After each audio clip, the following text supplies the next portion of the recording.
বাদশাহী মসজিদ পাকিস্তানে ইসলামিক স্থাপত্যের এক চমৎকার উদাহরণ। এটি ১৭০০ শতকের দিকে মুঘল সম্রাট আওরঙ্গজেব নির্মাণ করেন।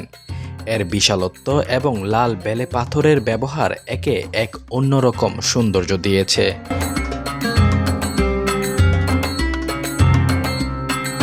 এটি লাহোরের পুরনো শহরের কেন্দ্রে অবস্থিত।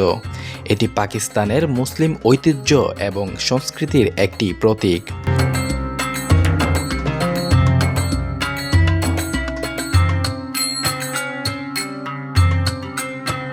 এই মসজিদটি পাকিস্তানের জনগণের কাছে ধর্মীয় এবং ঐতিহাসিক দিক থেকে খুবই গুরুত্বপূর্ণ।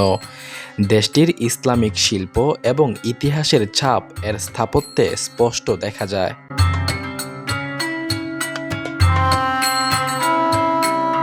মসজিদটি পাকিস্তানের তৎকালীন ইসলামের শক্তিশালী প্রভাবের কথা মনে করিয়ে দেয়।